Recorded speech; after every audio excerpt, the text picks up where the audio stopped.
All right. And we're back with episode 12 of the Noble Shit Podcast. And today we have Chrissy Greenwood. She is an amazing wellness practitioner in the Detroit area, mom of two, all the things. And so welcome. There's only one rule, and that is you can't say I'm good. Okay. So if I ask you how you are, you can use any other adjective under the sun. It's just a way to decrease like the stereotypical answer, dig deeper. And we're going to get into some nitty gritty and have some fun. You ready? Yeah, sounds good. Awesome. Awesome. So for people that have never met you, how would you define who Chrissy is? I like to call myself a daughter of light. It has just practical and I guess religious um hmm meaning.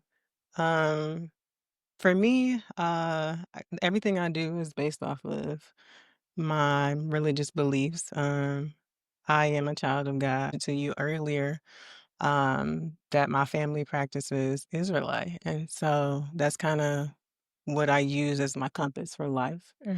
And I try to be a light and have everybody around me look at the positive in any and every situation that occurs.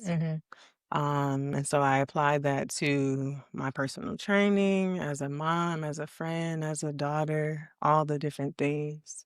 And I also, try to be intentional about appreciating the simple things and practicing gratitude because life is good. I love that. Now, were you always that way? Or is this something you had Um, to learn and grow into? I feel like, I feel like I've mostly always been that way. I'm an Aries. Okay. So Aries are always energetic. Yeah. Fun. I like to call myself a daredevil. I'm open to taking risks. Okay.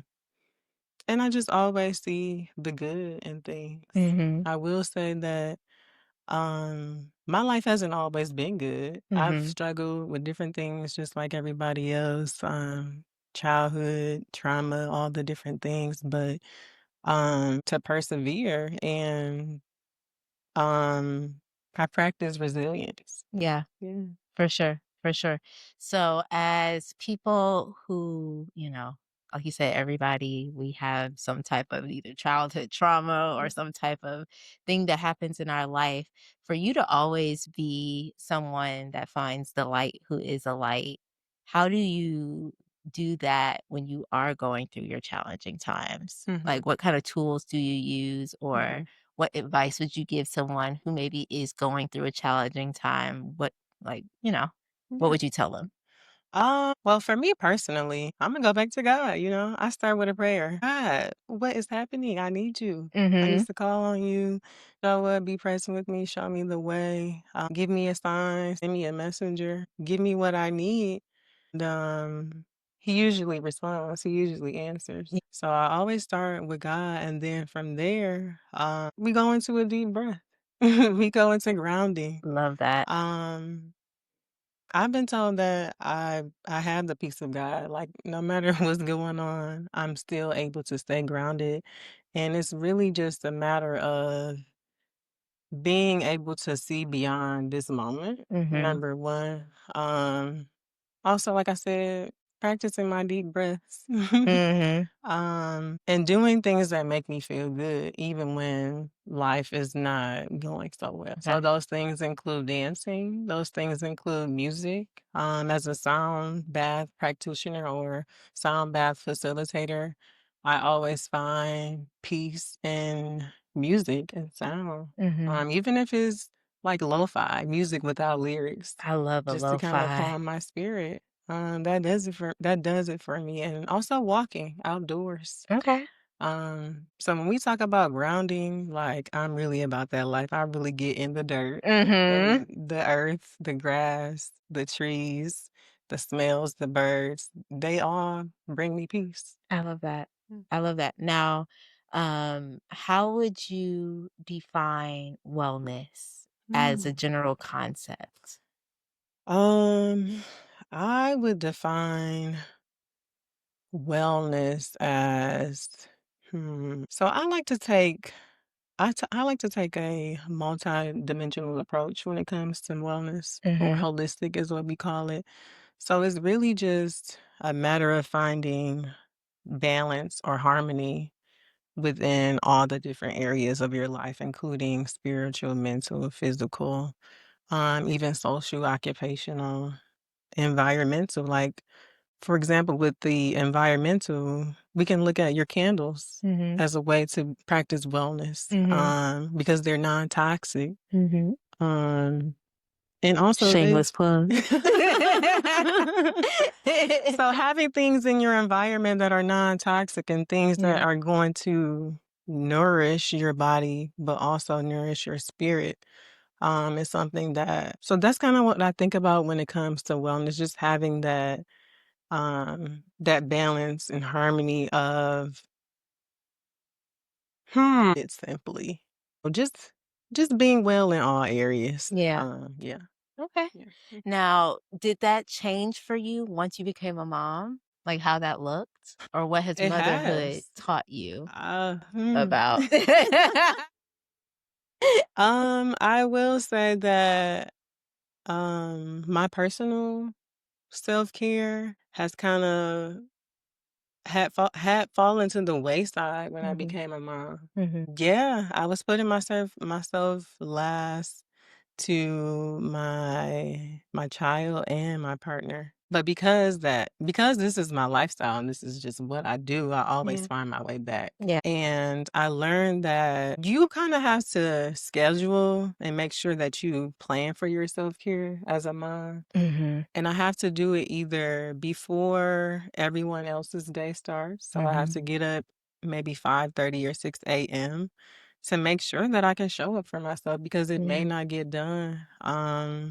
Just with the chaos of the day and everything being so unpredictable as a Mhm. parent. Yeah. So I find time either before everybody else wakes up or during nap time or just before bed after I put the kids to sleep. Mhm. So, um, yeah, I think I answered your question. You I'm did. not sure. You did, It you certainly did. did affect it. But yeah, like I said, I always find my way back. Mhm. Yeah, so I think you also made a good point of, like, you have to intentionally schedule the time for sure, because if you don't, your kids will just Mhm. take over your schedule, take over your entire day. And so I have a lot of mom friends out there that watch, that listen, and that are looking for ways to put themselves first Mhm. in a day, Mhm. you know. So I know a lot of people aren't morning people. Mhm. I'm really not. I You try to know, be. but if you gotta wake up at that 5:30, six Yeah. o'clock for that extra half hour of Mhm. quiet time or whatever the case may be, I mean, based off of what you're saying, it sounds very beneficial. I'm not a mom. Mhm. I'm a dog mom, Mhm. but it's not the same thing. Mhm. But yeah, it's still definitely finding time for yourself. I feel like it's very, very important. Yes. Yeah. So, as a wellness facilitator, whether that be through sound bath, through your yoga practice, or your fitness journey, or whatever the case may be, how do you hold space for other people's wellness journeys, Um. whether they're starting or they're seasoned? Well, I think holding space is just a part of my job. Mhm. Hmm. I guess to me, it kind of feels like you're almost asking me, what do you do for a living? Mhm. Mhm. Mhm. Because that's my work. And so I have been a personal trainer for 10 years now. Mhm. I became a personal trainer in August of 2015. During that time, I was a stay-at-home mom, or not stay-at-home mom, stay-at-home wife. Pull it back, scratch that off the video. I did not have kids yet, but I was a stay-at-home wife, and I just kind of felt like felt like I wasn't really serving my purpose. Mhm. Just being at home, cooking and cleaning. And I've always had a passion for people and Mhm. serving.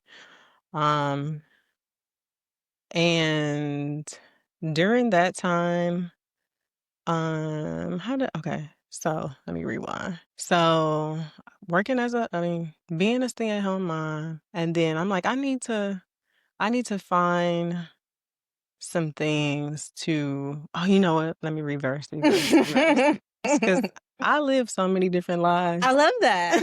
I love that. It's like I gotta remember which one at which point, but I'm a reset. So stay-at-home mom, stay-at-home wife, Mhm. and I just felt like, I needed something beyond just cooking and cleaning, Yeah. and I decided to become a personal trainer. So Okay. before I became a personal trainer, I had a trainer, and my goal with my personal trainer was for me to lose 10 pounds so that I could pursue modeling. Okay. Yes. So that's where it Multiple started. lives, for Yeah. sure. Okay. And so, I had this goal to like lose 10 pounds within 6 weeks, and then I was gonna fly out to California and do a bunch of open calls. Mhm. And so, I ended up doing that, meeting my goal, but after I got back and started to continue to work with my trainer, he's like, "You should consider this as a side hustle Mhm. and you should get certified." And I'm like, enjoy moving my body. I've always enjoyed fitness and just doing things that make me feel good. Mm. So, I'm like, yeah, why not get certified? So then, I get certified. It takes about 9 weeks, and then I ended up starting my own business, my LLC. And then I started working also in, like, different gyms around the city, different, like, smaller gyms, because if at the commercial gyms, they really don't do you right when it comes to, like, payout. They take 60% Oh my when you're doing goodness. all the work. Oh And my that never made goodness. sense to me, and so I'm like, I definitely have to start my own business and work at building my own hotel, Mhm. um, just in order for me to scale and grow and just get what I'm worth. Mhm. Um, but anyway, I started doing that, and it became rewarding for me to help people to not only get access to wellness, but also just transform their mindset, their lifestyle, and become more fulfilled as a person. Mhm. I think you asked me earlier about, my definition of wellness, and I think that kind of ties into being fulfilled as a whole as well. Yeah. Um You're still answering it though. I feel like it's such a robust answer. How do you hold space for people on their wellness journeys? Oh, So yes. you're answering it. Yeah, so I started with personal training, and as a personal trainer, you hold space for people,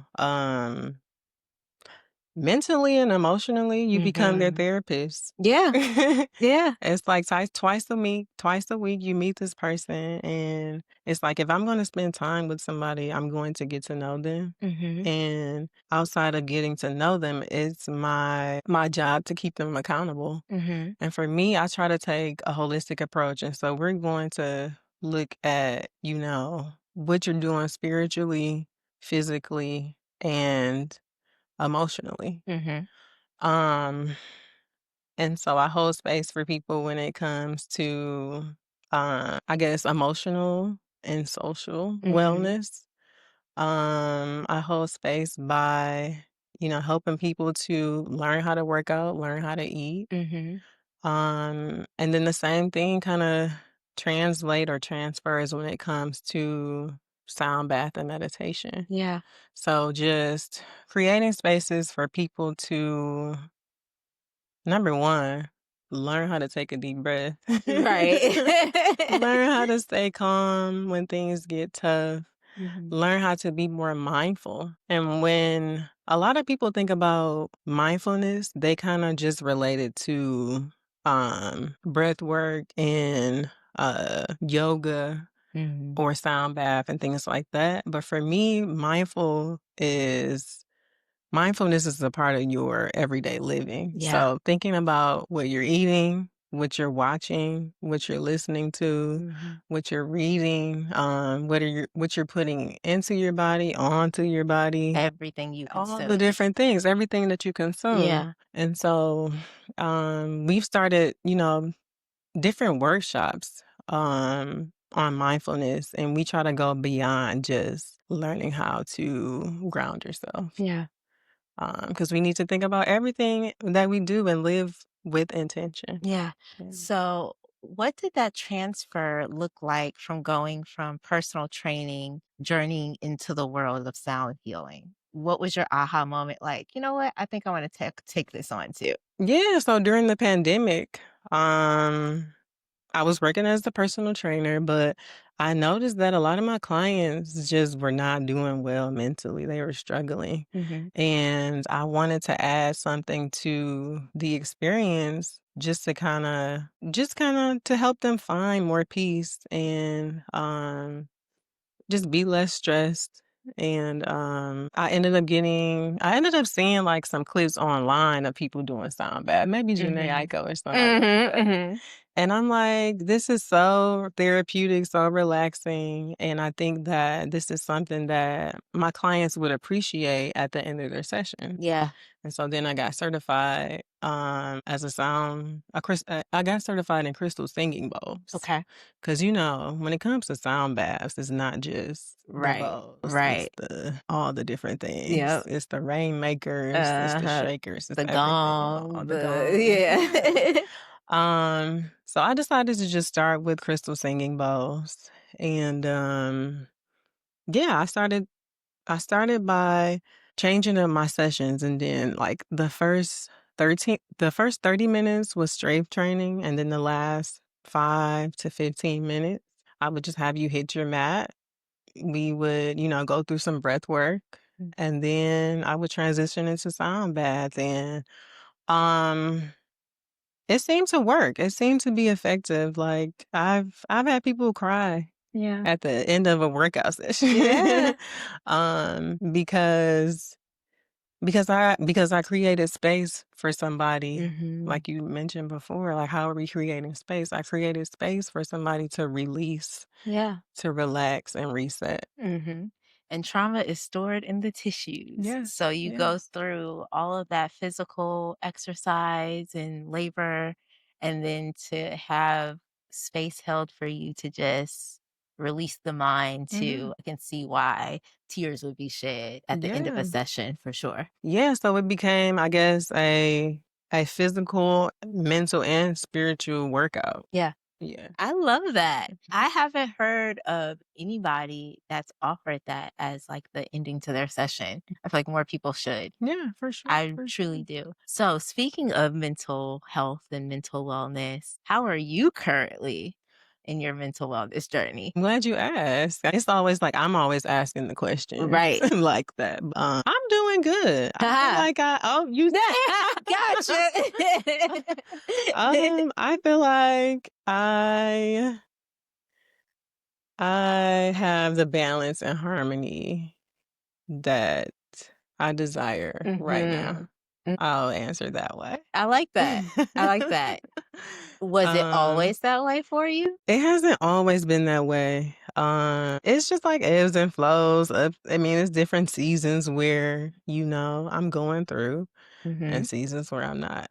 Mhm. And I think right now, yes. So when I think about my overall wellness, I think about physically, and physically, I will say that um I haven't been as disciplined as I Okay. want when it Okay. comes to my fitness routine. Okay.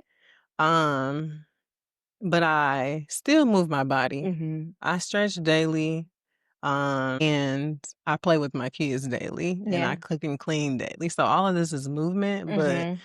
um, I will say that I still prioritize walking and stretching. Mhm. Um, when it comes to like my spiritual life, I feel like I have the clarity and the connection, um, and the trust that I desire from God right now. I love that. Um, I'm sorry, it's natural for me to just go through spiritually, mentally, No, I because that's love how I it. live Go my for it. life. Yeah. But when I think about emotionally, um, I just kind of got the harmony that I desire emotionally. Mhm. To be honest, like I say that because I think about my marriage. Mhm. And I'm being real raw. I don't even know. I don't even know if I'm being too honest right No, this now. is the place to do But it at. like marriage is tough. I can only imagine. And it's like this is I'm a just flow with this and Mhm. trust spirit. But I'm aware I feel like other people notice this too, and people ask me questions like when I'm on the street, like, "Are you still married?" Mm. And I'm like, "Yes, I'm still married." But I've been married almost 12 years. Wow. I'm probably of all of the friends and family that I have, most of the people in my community, I've probably been married the longest Mhm. of all of my peers. Mhm. I got married at 23 years old. Okay. Um, and over the past couple of years, it's been a struggle. Mhm. And we're just kind of finally getting back to that place of agreement. Mhm.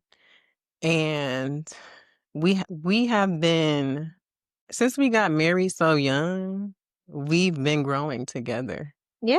and we've become different people. We're Yeah. not the same people that we were 10 years ago. Mhm. And so we had to kind of get to know each other again and figure out, you know, how each other likes certain things to be. Mhm.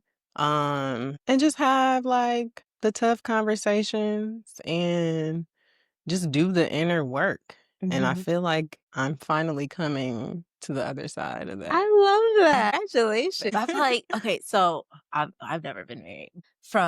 I'm very much so a student of people. I love hearing people's stories. That's why I started this podcast and uh, what I hear from people that have been married Mhm. decades with S's on the end. Like my grandparents, they've been married for over 60 years. Mhm. But like that's never that cycle is never going to end, Mhm. of relearning people because you're going to continue to evolve. They're Mhm. going to continue to evolve.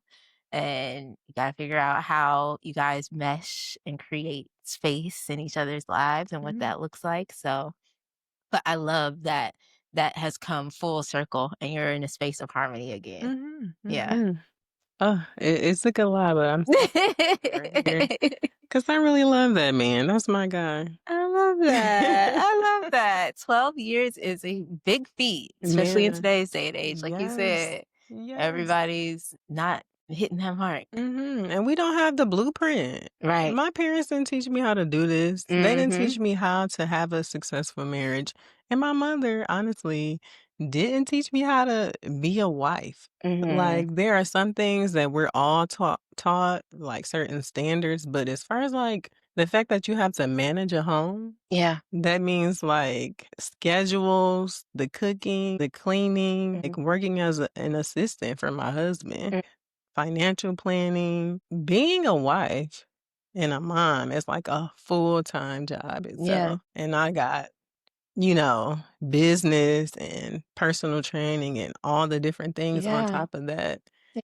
It's a lot. And you But it's still like, trying to have sense of self. yes, yes, while still like being intentional about, you know, prioritizing my person Mhm. over all of this. Mhm. Yeah. Mhm.